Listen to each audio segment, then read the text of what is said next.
د الحاد په اعتبار د نظریاتو سره تقسیم شروع شوی و. تاسو وی چې د الحاد په اعتبار د نظریاتو سره 15 قسم دي. یو الحاد مطلق، یو الحاد معاند، یو الحاد لا ادری، او یو الحاد شکی، او بل الحاد ربوبی. د دې دریو قسمو وضاحت مونږ کړو. نن به څلورم نمبر قسم وضاحت ذکر کوو، د الحاد شکی. ګوره اول شک وپېژنئ، شک څه ته ویل کېږي. نو تاسو وایي د هغه نسبت خبریه، یعنی هغه علم چې د نسبت خبریه په مابین کې د اثبات او د نفي په مابین کې څه شي دائر شي، نو هغې ته شک ویل کېږي. یعنی کله چې د نسبت خبریه باندې د اثبات او د نفي په مینس کې ستا ذهن هغه ودرېږي، نه اثبات طرف ته تللی شي او نه نفي طرف ته تللی شي، نو دغې ته شک ویلی شي. الحاد شکی هغه نظریه چې هغه د خدای د وجود د اثبات او د نفي په مینس کې اویزان وي، نه خو د خدای د وجود قطعي طور د ثبوت قائل کیږي او نه د عدم قائل کیږي، بلکې په دې بین بین کې وي، او د خدای د وجود د مذهب د حقانیت په مینس کې د تردد قائل وي او د شک شکار شوی وي. نو دې نظریې ته الحاد شکی وي، او داسې کس ته ملحد شکی ویل کیږي. د دې الحاد شکی او د الحاد لا ادري په منځ کې باریک غونته فرق دی. الحاد لا ادري والا دا خبره کوي چې بس مونږ ته علم نشته. که د خدای د وجود خبره ده نو لا ادري ما ته صفته نشته دی، او که د خدای د عدم وجود خبرې لراشي نو ما ته صفته نشته دی.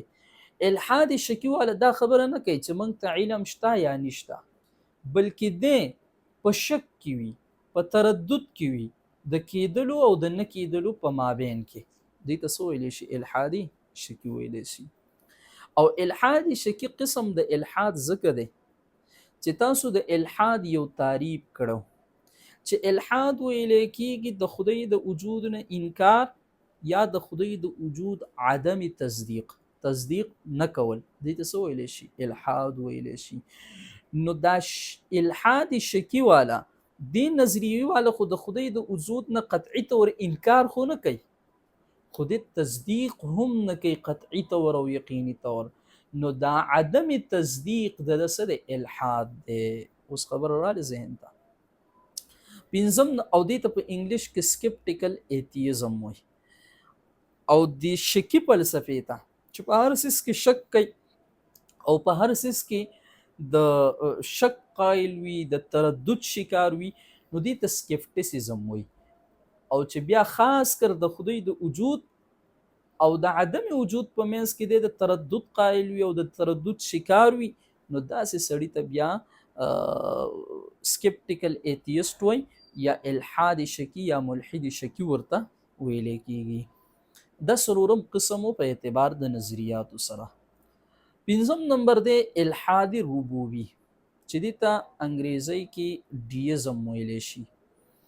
دا هغه نظریه ده چې د دې کائنات لپاره خالق تسلیموي، د دې لپاره یو کریټر او یو خدای مني چې او داسې یو ذات شته چې هغه د کائنات پیدا کړی دی، خو اوس په دې کائنات کې داغه مداخلت نشته دی، داغه مداخلت نه مني. نو دې ته الحاد ربوبی ویلی شي، او داسې کس ته په انګریزي ژبه کې ډیسټ ویلی شي. د دې الحاد ربوبی والا مثال داسې ورکوي، دا خلق وایي ګوره دا ګړی ساز دی، نو دې ګړی جوړه کی، د هغې پرزې په خپل ځای باندې ورته ترتیب ورکي، بیا د هغې دپاره چې کوم پراسس دی او کوم قانون دی هغه ورته جوړ کړي چې ته به دومره پس دا منټ والا چې کومه نښه ده دا به تاویږي، چې کومه سیکڼ واله ده دا به دومره وخت پس تاویږي. دا ټول ترتیب ولور کی. بیا دا ګړی ساز د دې ګړی نه وي بېغمه شي. نو څنګه چې دا ګړی ساز نه بغیر دا ګړی په خپله باندې چلیږي او دا ګړی ساز پکې څه مداخلت نه لري، نو دی وایي دغه کسان ته کې الله جل شانه دا کائنات څه کو پیدا کو، اوس هغه بېغمه دی په دې کائنات په خپله باندې چلیږي، هغه دې کې څه تصرف نه کوي، څه مداخلت نه کوي. الیاذ بالله دې داسې قسم څه ورکوي، مثال ورکوي. نو دا الحاد ربوبي هم قسم د الحاد دی، ځکه دی خو د خدای د وجود نه قطعي طور انکار نه کوي، بلکې د خدای وجود مني او ښه یقیني طور مني. خو مسله دا ده چې دی انکار د مذهب نه کوي، ځکه موږ خبره ذکر کړې وه چې مذهب د دریو مقدماتو د مجموعې نوم دی. یو دا چې ته د مافوق الفطرت هستۍ اقرار وکړي، تصدیق وکړي، او د تصدیق نه وروسته قوانین په دې دنیا کې د هغه مافوق الفطرت هستۍ د طرف نه ومني. نو تاسو د هغې نه په اسان الفاظو کې تعبیر په رسالت سره کړو. نو د دې دویم جز او دویمې قضیې د مذهب نه انکار کوي. او تاسو ته هلته ما ویلي وو چې د مذهب د یوې مقدمې نه انکار کول دا داسې دي چې د مذهب د کل مذهب نه انکار کول. نو دا بیا څه شی شو؟ د کل مذهب نه انکار شو. د مذهب نه انکار ته تاسو الحاد ویلی وو، نو لہذا ډیزم دا په الحاد کې دی. البته که تاسو هغه د مغرب تعریف راواخلی چې کوم هغې د ایتیزم تعریف ذکر کړی وو، چې ایتیزم دی ته ویلی کېږي بلیف دیر از نو گاډ آر گاډس، داسې عقیده ساتل چې نه یو خدای شته نه ډېر خدایان شته. نو د دې تعریف متعلق بیا دا ډیزم چې کوم دی دا په ایتیزم کې نه راځي ښه، ځکه ایتیزم خو خاصو د دغې عقیدې او نظریې سره.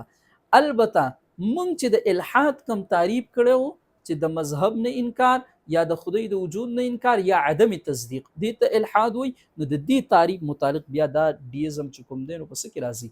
په الحاد کې راځي. چې دا دومره تاسو ته بیا سوی معلومات او علم وي، زه اوس وایم مخې ته عبارت الحاد شکی. الحاد شکی اس فکری رویے کو کہا جاتا ہے جس میں خدا، مذہب، وحی اور دیگر ماورائی حقائق کے بارے میں مسلسل شک، تردد اور عدم یقین پایا جاتا ہے. او چې د کم میټافیزکس امور دي یا غیر مرئی یا ماورا د فطرت نه چې کوم ذات دی د هغې په باره کې دی هر وخت په څه کې شک کی، تردد کی، نو دې ته الحاد شکی وایي. شکی ملحد کسی بھی عقیدی یا مذہبی دعوے کو حتمی طور پر قبول نہیں کرتا، بلکہ ہر دعوے کو مستقل سوال، اعتراض اور شک کی نظر سے دیکھتا ہے. یہ موقف عموماً غیر فیصلہ کن ہوتا ہے، یعنی نہ مکمل مذہبی یقین پیدا ہو پاتا ہے اور نہ ہی صریح انکار، بلکہ شک ایک مستقل ذہنی کیفیت بن جاتا ہے. جدید مغربی فکر میں یہ رجحان خاصی وسعت کے ساتھ پایا جاتا ہے. نو دا بیا نه مذهب طرف ته تللی شي او نه صریح الحاد طرف ته، یعنی الحاد مطلق طرف ته. هغه لا اله هؤلاء ولا اله هؤلاء والا خلق ته مذبذبین بین ذلک، داسې خلق. نقطہ لا ادریت اور شکیت میں فرق یہ ہے کہ لا ادریت علم کی حد پر توقف ہے، جبکہ یعنی شکیت لا ادریت چې کوم دی نو دی په دې ځای باندې ودرېږي وایي بس موږ ته علم نشته، موږ ته څه نشته؟ علم نشته. او دغه والا چې د شکیت والا، جبکہ شکیت یقین کی نفی پر مبنی ایک مستقل فکری رویہ ہے، دی هغه یقین نفی کوي. دی وایي یقین زمونږ نشته دی په وجود د خدای باندې، او خو په انکار د خدای هم یقین نه ساتي. او چې یقین نه ساتي نو دی په تردد شکار وي. نو چې د تردد شکار شو، دغه تردد بیا څه دی؟ هغه شک دی. ځکه دې ته دا ایجاب او سلب، دا اثبات او نفي، دا دواړه برابر شي، دا ورته څه شي؟ او چې کله به دې کې یو جانب راجح شي نو بیا ورته تاسو ځون وایي، چې کوم مرجوح شي نو هغې ته تاسو بیا وهم وایي. او چې کله دا برابر وي ورته نو دې ته بیا تاسو څه وایي؟ شک ورته وایي. او چې کله اعتقاد جازم راشي، مطابق راشي، د واقع سره ثابت وي، نو بیا ورته تاسو یقین وایي. نو دې خو یقین مرتبه کې نه وي، د شک په مرتبه کې وي. الحاد ربوبی. الحاد ربوبی اس نظریے کو کہا جاتا ہے جس میں خدا کے وجود اور اس کے خالقیت کو تو تسلیم کیا جاتا ہے، لیکن اس کی الوہیت، صفات فعلیہ، وحی، نبوت، شریعت، معجزات اور دنیا میں عملی مداخلت کا انکار کر دیا جاتا ہے. او نو د هغې د عملي مداخلت نه انکار کوي. اوس صفات فعلیه چې دي نو صفات فعلیه د کل صفات فعلیه هم دی انکار نه کوي، بلکې مثلا مونږ وایو اوس دی دنیا کې رزق چې ورکوي دا الله جل شانه ورکوي. مرګ راولي دا الله راولي، ژوند راولي دا الله راولي او الله ژوند ورکوي.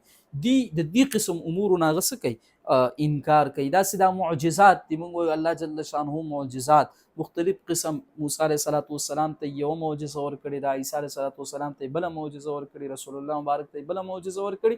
نو دا معجزاتو نه هم بیا دې څه کوي، انکار کوي. ځکه مداخلت نه مني. نو چې مداخلت نه مني نو د معجزات او دغه کلي امورو نه بیا دې څه وکړي، انکار وکړي. نو دا د مذهب نه څه رالی، انکار رالی. अगरचे इस नज़रिए में खुदा के वजूद का इनकार नहीं किया जाता, ताहम अहले मज़हब खुसूसन इस्लामी एतक़ादी मायार के मुताबिक चूँकि इसमें उलूहियत, वही और अमली हिदायत का इनकार पाया जाता है, इसलिए इसे नज़रियाती इल्हाद की एक सूरत शुमार किया जाता है. دې ته دغه قسم ویلی کېږي. دویم تقسیم زه دا